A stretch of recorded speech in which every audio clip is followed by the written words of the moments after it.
Sometimes we just have to take a leap of faith.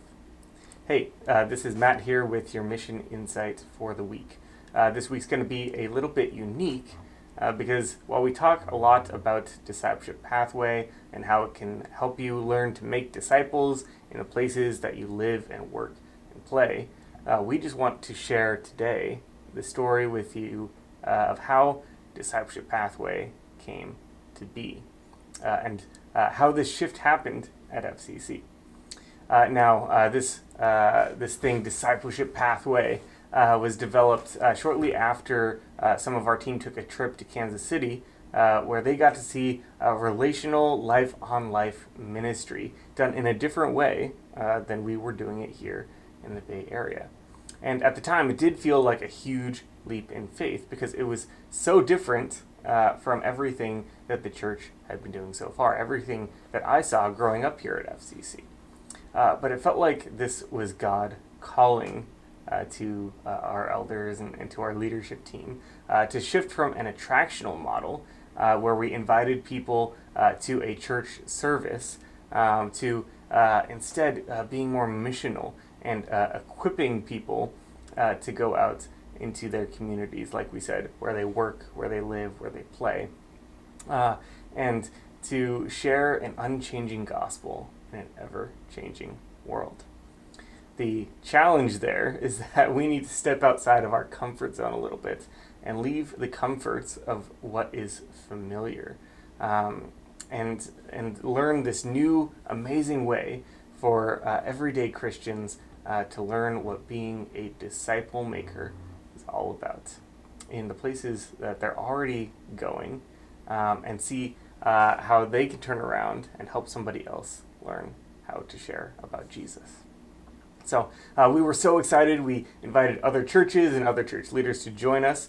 No charge, just take a leap of faith.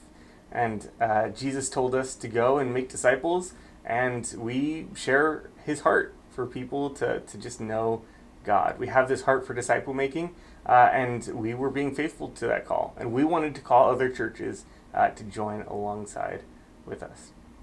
Now, some of you may have already taken Discipleship Pathway, and maybe you felt like it was a huge leap of faith. But now there are hundreds more that have engaged in this new model of ministry, most of them in North America. The really cool thing is that they are now people that are teaching other people through Discipleship Pathway how to make disciples, how to share the gospel in the places that they live, work, learn, and play. And the best part is that it doesn't take a professional. You don't have to be a pastor. You don't have to be a priest. You don't have to go to seminary. All it takes is being willing to say yes. It's everyday Christians who are training other everyday Christians how to make disciples.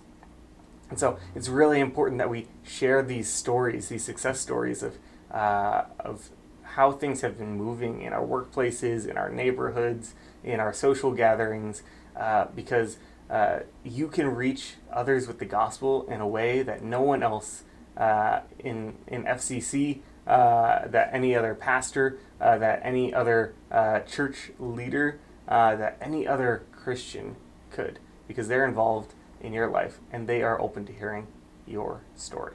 And so we can teach you and equip you with all of the tools that you need to go out and share the gospel, but all it takes is for you to take a leap of faith and just say yes. And that is what we're seeking. It's that we are seeking that the kingdom of heaven is connected to disconnected people. And the way that we do that is through sharing our stories. And so our goal is simple. We want to help you share an unchanging gospel in an ever-changing world.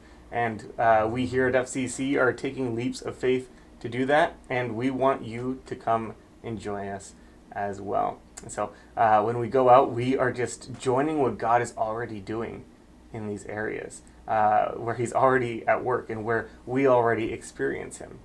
It's something totally different than what we have done in the past.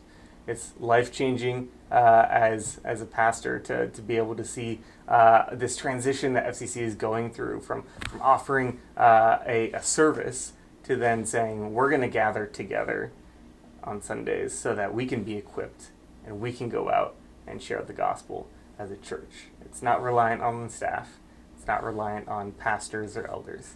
It's all about people like you just saying yes.